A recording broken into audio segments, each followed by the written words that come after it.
Puri sa kaitaasan, siya'y papurihan, Diyos ng lahat. O papuri sa kaitaasan, siya'y papurihan, ngayon at magpakailanman.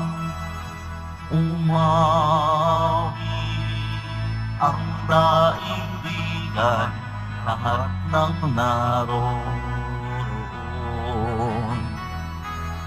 Umawit ang sangkatauhan, purihin ang Panginoon.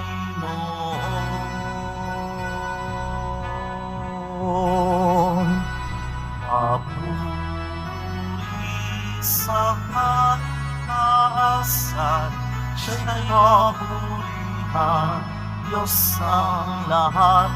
Papuri sa kaitaasan, siya'y papurihan, ngayon at magpakailanman.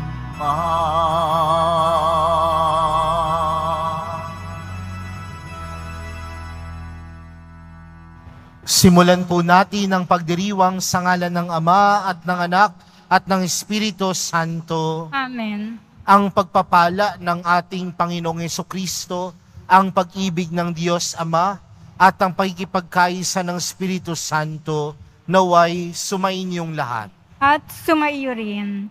Mga kapatid, aminin po natin ang ating mga kasalanan upang tayo ay maging marapat gumanap sa banal na pagdiriwang. Inaamin ko sa makapangyarihang Diyos at sa inyo mga kapatid na lubha akong nagkasala sa isip, sa salita at sa gawa at sa aking pagkukulang. Kaya isinasamo ko sa mahal na Birheng Maria, sa lahat ng mga anghel at mga banal, at sa inyo mga kapatid, na ako'y ipanalangin sa Panginoong ating Diyos. Kaawaan tayo ng makapangyarihang Diyos, patawarin tayo sa ating mga kasalanan, at patnubayan tayo sa buhay na walang hanggan. Amen. Panginoon, kaawaan mo kami. Panginoon, kaawaan mo kami. Kristo, kaawaan mo kami. Kristo, kaawaan mo kami. Panginoon, kaawaan mo kami. Panginoon, kaawaan mo kami. Manalangin tayo. Ama naming makapangyarihan, sa iyo nagmumula ang tanang kabutihan. Pagbigyan mo ang aming mga kahilingan na iyong patnubay, ang iyong mga kinalulugdan ay aming mapag-isipan, at sa iyong pag-akay, ang mga ito ay aming magampanan sa pamamagitan ni Hesukristo, kasama ng Espiritu Santo, magpa sa walang hanggan. Amen. Magsiupo muna po ang lahat. Pagbasa mula sa unang aklat ng mga hari. Noong mga araw na iyon, nagsalita kay Ahab si Elias na taga-Tesbi. Isinusumpa ko sa ngalan ng Panginoon, ang Diyos ng Israel, na pinaglilingkuran ko. Hindi uulan, ni hindi man lamang magkakahamog sa mga darating na taon hanggang hindi ko sinasabi. Pagkatapos, sinabi ng Panginoon kay Elias, umalis ka rito at magtago ka sa batis ng Karit, sa silangan ng Hordan. Makakainom ka ng tubig sa batis, at may inutusan akong mga uwak na maghahatid sa iyo ng pagkain. Gayon nga ang ginawa niya. Lumakad siya at nanirahan sa may batis ng Karis, sa silangan ng Hordan. Umaga't hapon, may mga uwak na nagdadala sa kanya ng pagkain. Sa batis naman, siya umiinom. Ang salita ng Diyos. Salamat sa Diyos. Sa pangalan ng may kapal, tayo ay tinutulungan. Sa pangalan ng may kapal, tayo ay tinutulungan. Sa gawin ng bundok, tumitingin ako. Saan manggagaling ang aking saklolo? Ang hangad kong tulong sa Diyos magmumula, sa Diyos na lumikha ng langit at lupa. Sa pangalan ng may kapal, tayo ay tinutulungan. Huwag sana akong bayaang mabuwal. Handang lagi siya sa pagsasanggalang. Ang tagapagtanggol ng bayang Israel, hindi natutulog at palaging gising. Sa pangalan ng may kapal, tayo ay tinutulungan. Ang Diyos na Panginoon, siyang magbabantay, laging nasa piling upang magsanggalang. Di ka magdaramdam sa init ng araw, kung gabi ay di ka sasaktan ng buwan. Sa pangalan ng may kapal, tayo ay tinutulungan. Sa mga panganib, ika'y ililigtas. Nitong Panginoon, siyang mag-iingat. Saan man naroon, ikaw iingatan. Di ka maaano kahit na kailan. Sa pangalan ng may kapal, tayo ay tinutulungan. Magsitayo na po ang lahat.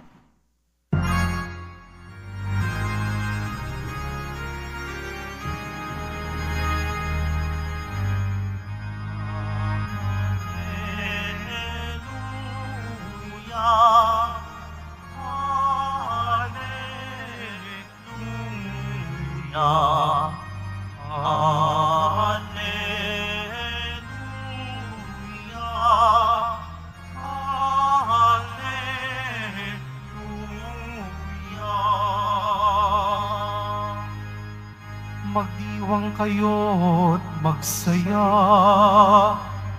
sa langit ay liligaya, gagantimpalaan tuwina. Hallelujah, Hallelujah.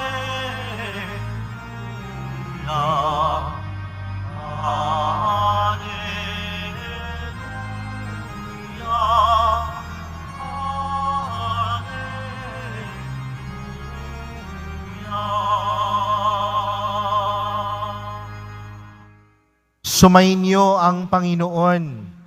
At sumayo rin. Ang mabuting balita ng Panginoon ayon kay San Mateo. Papuri sa iyo, Panginoon.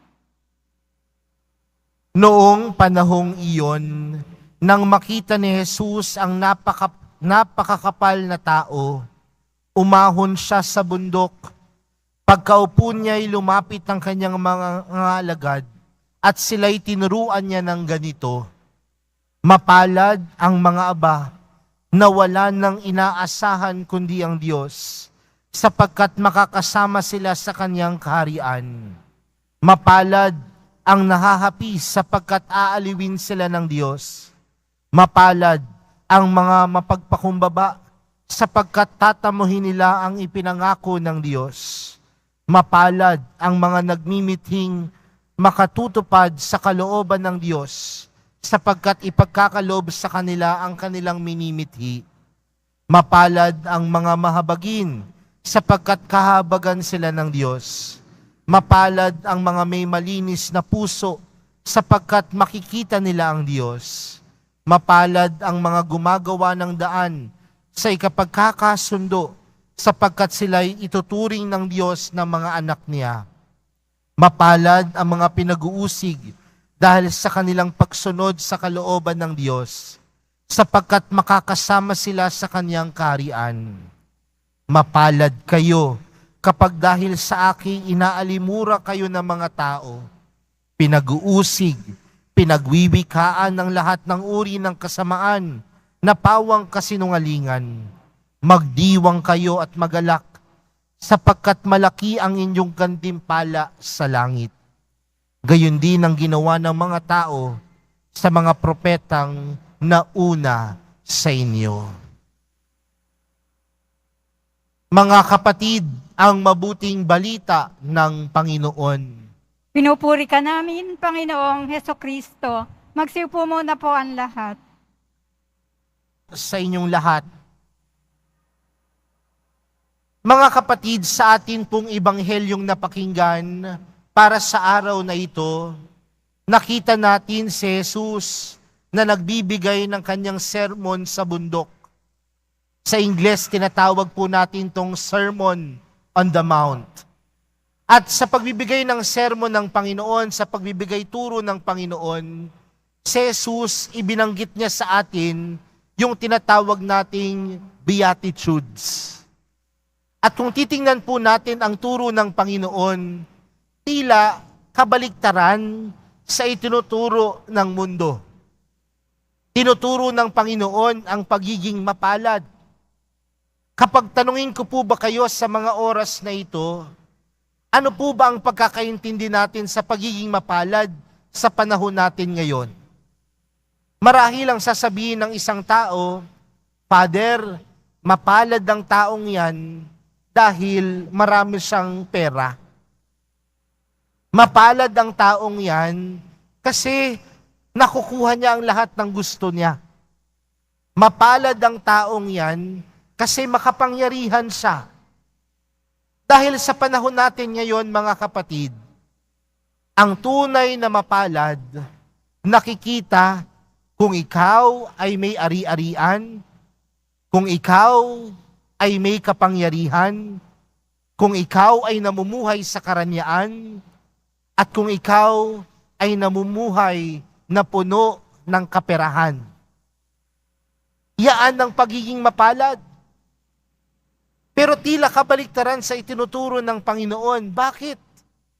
Dahil sabi ng Panginoon, sino ang mga mapapalad? Ang mga aba, ang mga nahahapis, ang mga mapagpakumbaba, ang mga nagmimithing makatupad sa kalooban ng Diyos. Dahil ang tunay na mapalad ay hindi lamang pagkakaroon ng bagay na panandalian. Bagkus ang tunay na mapalad ay pagpapaalala sa atin na ang buhay natin ay hindi panandalian, bagkus ang buhay natin nakatuon sa buhay sa kalangitan. Kaya nga kung ang buhay mo ay puro na lamang pag-iisip sa kayamanan, kapangyarihan, ari-arian at karangyaan, tandaan mo ito'y panandalian lamang. Ito yung mga bagay na hindi mo kayang bitbitin sa iyong buhay sa kabila. Pero ang tunay na mapalad na itinutukoy ng Panginoon, kung ikaw ay namumuhay ng may kababaan ng loob, ikaw ay namumuhay ng tama, ikaw ay namumuhay ng mabuti, ikaw ay namumuhay ng naayon sa kagustuhan ng Diyos. Yaan ang tunay na mapalad. Kaya nga, mga kapatid, marahil ipinapaalala sa atin ng Panginoon sa araw na ito, na kapag tayo ay nakakita ng isang taong tunay na mapalad, wag lang nating tingnan, mapalad siya dahil mayaman siya. Mapalad siya dahil may kapangyarihan siya.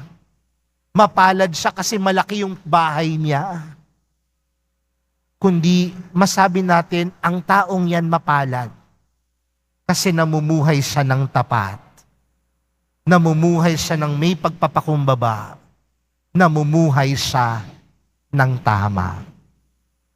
Dahil ang pagiging tunay na mapalad, hindi namumuhay sa kung ano ang ipinagkakaloob ng mundo, kundi ang tunay na mapalad, namumuhay ayon sa kagustuhan ng Diyos. Mga kapatid, tingnan mo ang inyong sarili. Magandang tingnan yung ating sarili. Mapalad ba ako? Mapalad ba ang aking buhay? Am I truly blessed? Dahil namumuhay ako na naayon sa kagustuhan ng Diyos? O namumuhay ako na naayon sa kagustuhan ng mundo? Walang masama na magkaroon ng ari-arian. Walang masama na maging makapangyarihan.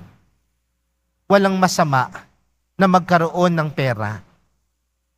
Pero kung ang mga bagay na ito ang umahad lang sa atin upang makita ang tunay na pagiging mapalad, baka mali ang ating pag-intindi na ang tunay na pagiging mapalad hindi kung ano ang binibigay ng mundo, kundi kung paanong mamuhay na naayon sa kagustuhan ng Diyos. Sino po sa atin dito ang gustong maging mapalad? Marahil lahat naman po tayo. At paano natin maaabot ang pagiging tunay na mapalad? Huwag lamang tingnan kung ano ang kayang ibigay ng mundo. Lumapit sa mahal na pong Jesus Nazareno. Mamuhay na ng ayon sa kagustuhan niya, ng may kakumbabaan, ng may pagmamahal, at ng may kabutihan. At masasabi natin na tayong lahat ay tunay na mapalad. Amen. Magsitayo po ang lahat.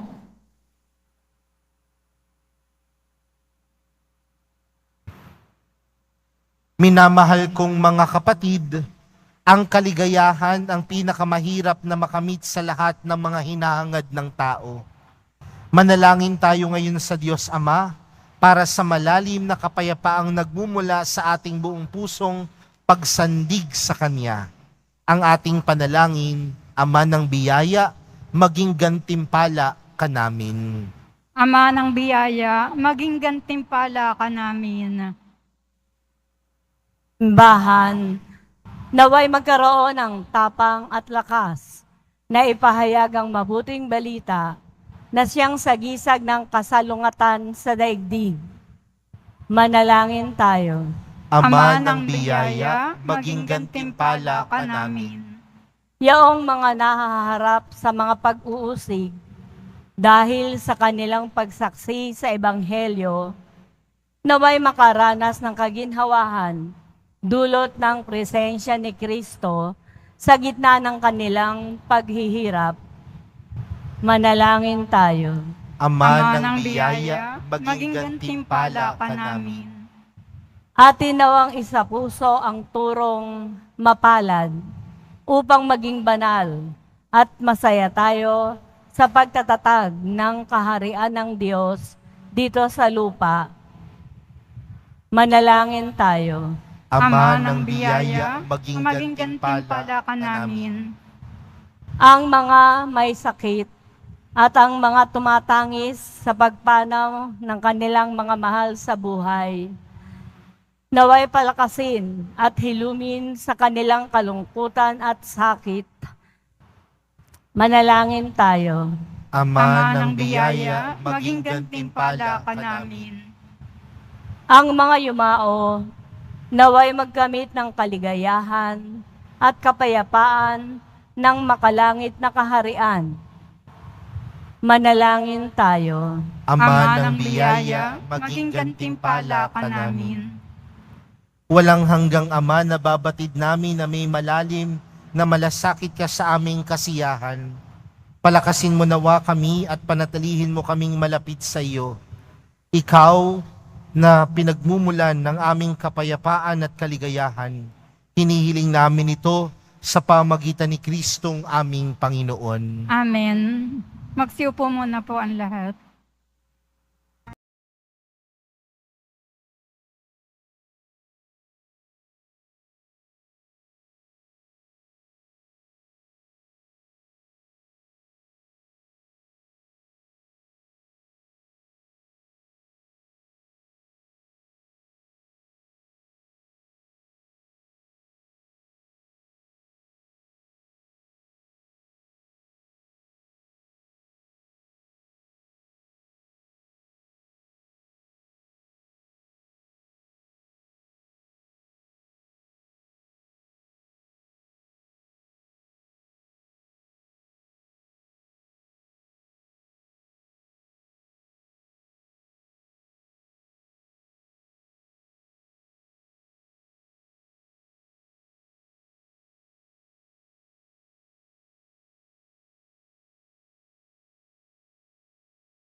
Magsitayo na po ang lahat.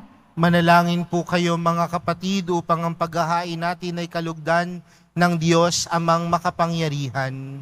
Tanggapin nawa ng Panginoon itong paghahain sa iyong mga kamay, sa kapurihan niya at karangalan, sa ating kapakinabangan at sa buong sambayanan niyang banal. Ama naming lumikha, tunghayan mo at kalugdan ng paglilingkod na aming ginagampanan, upang ang aming inihahain ay iyong marapatin at ang aming pag-ibig ay iyong pag-alabin. Sa pamamagitan ni Jesucristo, kasama ng Espiritu Santo, magpa sa walang hanggan. Amen. Sumainyo ang Panginoon. At sumaiyo rin. Itaas sa Diyos ang inyong puso at diwa. Tinaas na namin sa Panginoon. Pasalamatan natin ng Panginoong ating Diyos. Marapat na siya ay pasalamatan. Ama naming makapangyarihan, tunay ngang marapat na ikaw ay aming pasalamatan. Pinagbibigyan mong ito'y aming maihayag, kahit na ito'y walang anumang maidaragdag, sa kadakilaang sa iyo ay likas. Sa pagpupuri naming ang nakikinabang, ay kami ring iyong pinakikiharapan, sa pamagitan ng iyong anak na minamahal. Kaya kaisa ng mga anghel na nagsisiawit ng papuri sa iyo, nang walang humpay sa kalangitan, kami nagbubunyi sa iyong kadakilaan. Santo, Santo, Santo, Panginoong Diyos ng mga hukbo, napupuno ang langit at lupa ng kadakilaan mo. Hosana sa kaitaasan, pinagpala ang naparirito sa ngalan ng Panginoon. Hosana sa kaitaasan. Magsiluhod po ang lahat. Ama naming banal, ikaw ang bukal ng tanang kabanalan, kaya't sa pamagitan ng iyong Espiritu, gawin mong banal ang kaloob na ito upang para sa amin maging katawan at dugo ng aming Panginoong Hesukristo. Bago niya pinagtiis ang kusang loob na maging handog, hinawakan niya ang tinapay, pinasalamatan kanya, pinaghati-hati niya iyon, iniabot sa kanyang mga alagad at sinabi, tanggapin ninyong lahat ito at kanin. Ito ang aking katawan na ihahandog para sa inyo.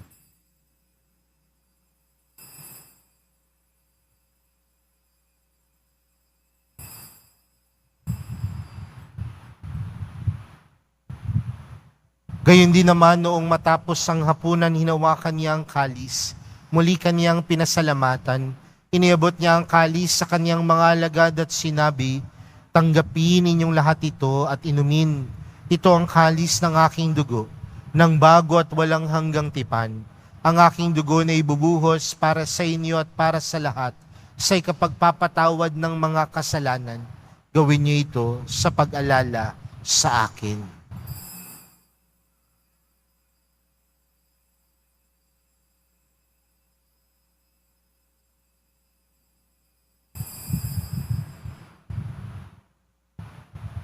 Magsitayo na po ang lahat. Ipagbunyi natin ang misteryo ng pananampalataya. Si Kristo'y namatay, si Kristo'y nabuhay, si Kristo'y babalik sa wakas ng panahon. Ama, ginagawa namin ngayon ang pag-alala sa pagkamatay at muling pagkabuhay ng iyong anak. Kaya't inaalay namin sa iyong tinapay na nagbibigay buhay at ang kalis na nagkakaloob ng kaligtasan. Kami nagpapasalamat dahil kami iyong minarapat na tumayo sa harap mo para maglingkod sa iyo. Isinasamo namin kaming magsasalo-salo sa katawan at dugo ni Kristo ay mabuklod sa pagkakaisa sa pamamagitan ng Espiritu Santo. Ama, lingapin mo ang iyong simbahang laganap sa buong daigdig. Puspusin mo kami sa pag-ibig, kaysa ni Francisco na aming Papa at ni Jose na aming Obispo at ng Tanang Kaparian. Alalahanin mo rin ang mga kapatid naming nahimlay nang may pag-asang sila'y muling mabubuhay, gayon din ang lahat ng mga pumanaw. Kaawaan mo sila at patuloyin sa iyong kaliwanagan. Kaawaan mo at pagindapating kaming lahat na makasalo sa iyong buhay na walang wakas. Kaysa ng mahal na Birheng Maria na ina ng Diyos, ng kabiyak ng puso niyang si San Jose. Kaysa ng mga apostol at ng lahat ng mga banal na namuhay dito sa daigdig ng kalugod-lugod sa iyo. May pagdiwang nawa namin ng pagpupuri sa ikararangal mo sa pamagitan ng iyong anak na aming Panginoong Hesukristo. Sa pamamagitan ni Kristo, kasama niya at sa Kanya, ang lahat ng parangal at papuri ay sa iyo, Diyos amang makapangyarihan, kasama ng Espiritu Santo, magpa sa walang hanggan. Amen. Lumapit po tayo sa Ama natin sa langit, sa panalangin itinuro sa atin ni Jesus. Ama namin, sumasalangit ka, sambahin ang ngalan mo, mapasa amin ang kaharian mo, sundin ang loob mo dito sa lupa para nang sa langit. Bigyan mo kami ngayon ng aming kakanin sa araw-araw, at patawarin mo kami sa aming mga sala, para nang pagkapatawad namin sa nagkakasala sa amin. At huwag mo kami paintulot sa tukso, at iadya mo kami sa lahat ng masama. Hinihiling po namin kami adya sa lahat ng masama, pagkalooban ng kapayapaan araw-araw, iligtas sa kasalanan at ilayo sa lahat ng kapahamakan, samantalang aming pinananabikan ang dakilang araw ng pagpapahayag ng tagapagligtas naming si Jesucristo. Sapagkat iyo ang kaharian at ang kapangyarihan at ang kapurihan magpakailanman. Amen. Panginoong Jesucristo, sinabi mo sa iyong mga apostol, kapayapaan ang iniwan ko sa inyo, ang aking kapayapaan ang ibinibigay ko sa inyo. Tunghayan mo ang aming pananampalataya at huwag ang aming pagkakasala. Pagkalooban mo kami ng kapayapaan at pagkakaisa ayon sa iyong kalooban, kasama ng Espiritu Santo, magpa sa walang hanggan. Amen. Ang kapayapaan ng Panginoon ay laging sumainyo. At sumaiyo rin. Magbigayan po kayo ng kapayapaan sa isa't isa. Kordero ng Diyos na nag-aalis ng mga kasalanan ng sanlibutan, maawa ka sa amin. Kordero ng Diyos na nag-aalis ng mga kasalanan ng sanlibutan, maawa ka sa amin. Kordero ng Diyos na nag-aalis ng mga kasalanan ng sanlibutan, ipagkaloob mo sa amin ang kapayapaan. Tayo pa'y magsiluhod.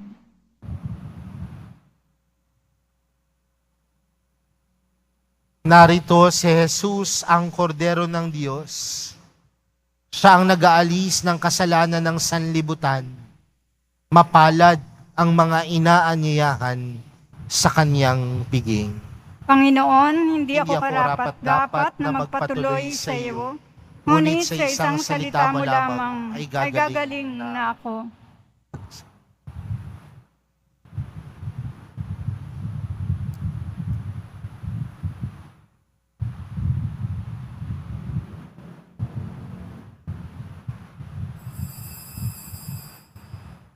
Para po sa lahat ng tatanggap ng banal na komunyon, sasagot po tayo ng amen pagkasabi ng pari o ng lay minister ng katawan ni Kristo. At isubo agad sa bibig bago umalis sa harapan ng pari o ng lay minister. Sumunod po tayo.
Manalangin tayo.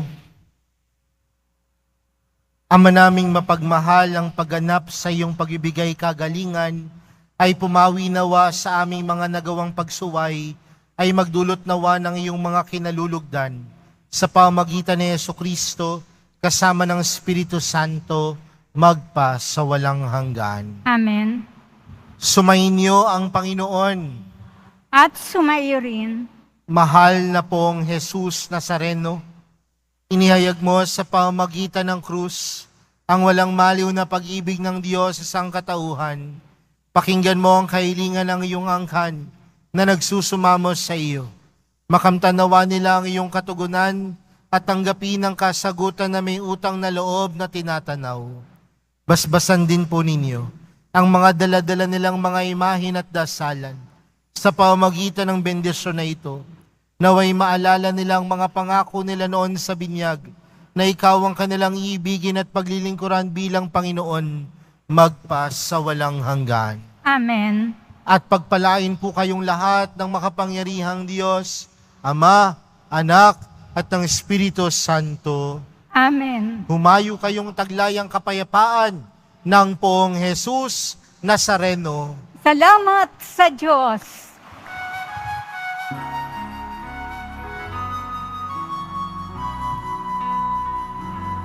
Nuestro Padre Jesus Nazareno, sinasamba ka namin.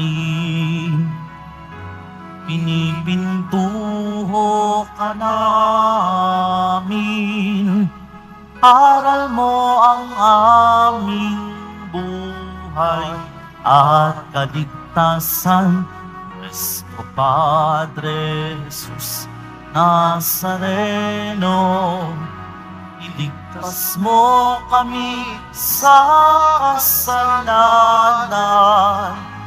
Ang krus mong kinamatayan ay sagisag ng aming kaligtasan.